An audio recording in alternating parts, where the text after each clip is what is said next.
Merci à tous nos téléspectateurs qui sont connectés ce vendredi 10 octobre 2025 pour être informés de la situation sécuritaire de l'Est de la République démocratique du Congo. D'ailleurs, nous l'apprenons que les combats sont en cours dans le territoire de Walikale depuis tôt, donc le matin de ce vendredi 10 octobre 2025 dans la localité de Kibati. Vous devez retenir que Kibati se trouve dans le groupement Lubirike, territoire de Walikale. Nous sommes toujours dans la province du Nord Kivu. Les combats sont intenses et ces combats opposent les résistants Wazalendo de NDC rénovés dirigés par le général autoproclamé Guido Chimwerayi, donc aux rebelles DM23 soutenus par l'armée rwandaise. Selon donc les sources sur place, ce sont donc les Wazalendo qui sont venus donc de Miba. Donc Miba, c'est environ 5 kilomètres à l'ouest de Kibati. Et les Wazalendo n'ont pas tardé d'ouvrir les faits sur les positions des rebelles DM23 soutenus par l'armée rwandaise. D'autres sources parlent en tout cas d'une surprise sur les positions des rebelles DM23 à part cette attaque surprenante. Vous devez retenir que les résistants Wazalendo ont donc, pour l'instant, selon une source locale, avancent en tout cas, et ce sont toujours des détonations d'armes lourdes et légères qui sont entendues dans la zone des combats. Pour l'instant, il y a toujours les crépitements des balles et les crépitements des balles se rapprochent de Haboula. Voilà, alors que Haboula, c'est un peu pli à l'est de Kibati, ajoute nos sources dans la zone. Vous devez retenir que les résistants Wazalendo font face toujours aux rebelles DM23 soutenus par l'armée rwandaise. Dès 5 heures du matin, les positions des rebelles DM23 soutenus par l'armée rwandaise étaient sous donc l'effet des résistants Wazalendo. Et vous devez retenir que, pour rappel en tout cas, les rebelles DM23 soutenus par l'armée rwandaise ne cessent toujours de renforcer leurs donc effectifs dans certaines agglomérations du territoire de Walikale en vue donc de lancer les attaques sur les positions de l'armée congolaise. Mais vous devez retenir que les rebelles DM23 soutenus par l'armée rwandaise occupe l'agglomération de Kibati depuis les mois donc d'avril dernier. C'est depuis les mois d'avril dernier que l'agglomération de Kibati passait sous contrôle de cette rébellion soutenue par Kigali. Les Wazalendo ont déjà tenté en tout cas à plusieurs reprises de prendre le contrôle de cette entité, mais sans succès. Certains observateurs pensent peut-être que les Wazalendo pourraient de nouveau maintenant reprendre le contrôle de cette agglomération de Kibati.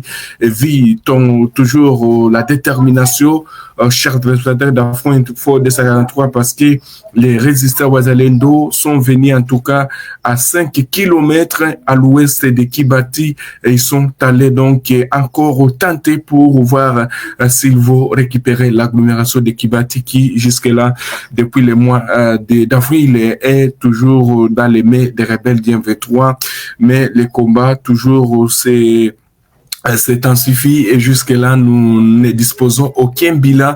Espérons qu'on va revenir encore pour vous donner les bilans de ces intenses combats qui opposent donc l'armée, donc les résistants Wazalendo à ces mêmes rebelles DM23 soutenus par l'armée rwandaise.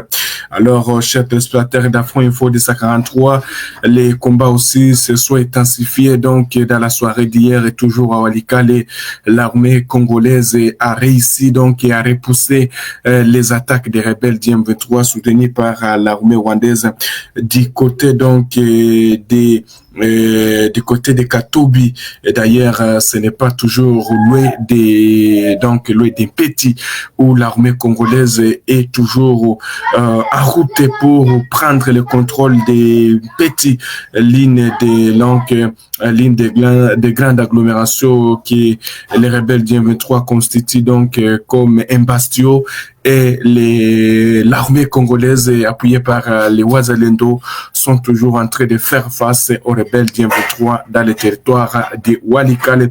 C'est ce que vous devez retenir, chers téléspectateurs, alors que les lignes de fraude à l'étoile de Massissi restent calmes au lendemain des violents affrontements dans certains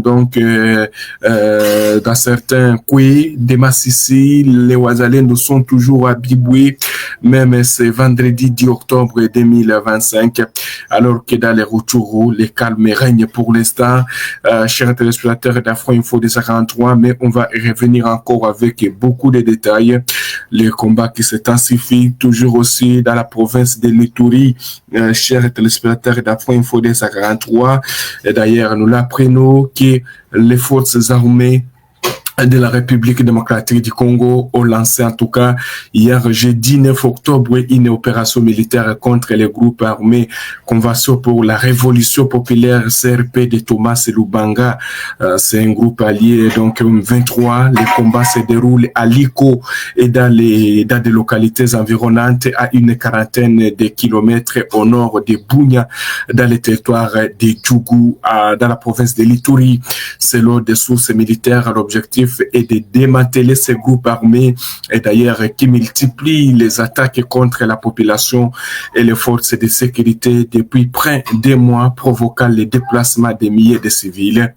Un important mouvement de troupes a été observé ces 2 derniers jours vers la localité de Guina, à une quarantaine de kilomètres au nord de Bunia.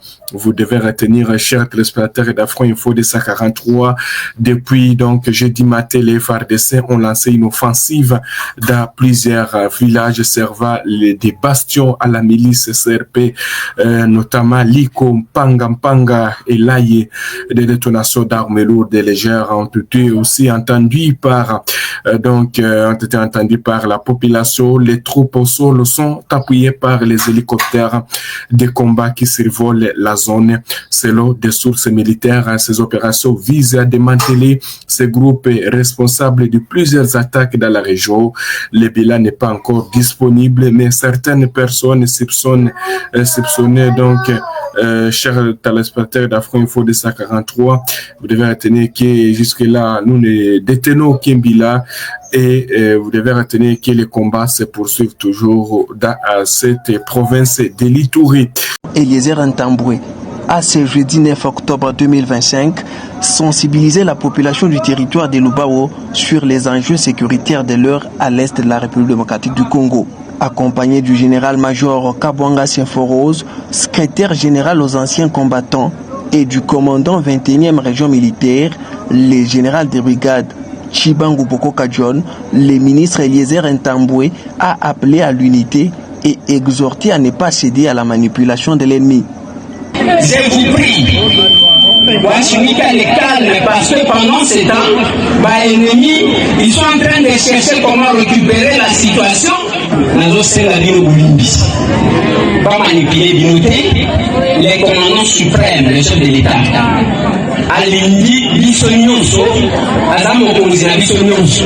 Banguna nyonso tu wana bazoloba, ezapona ko profiter.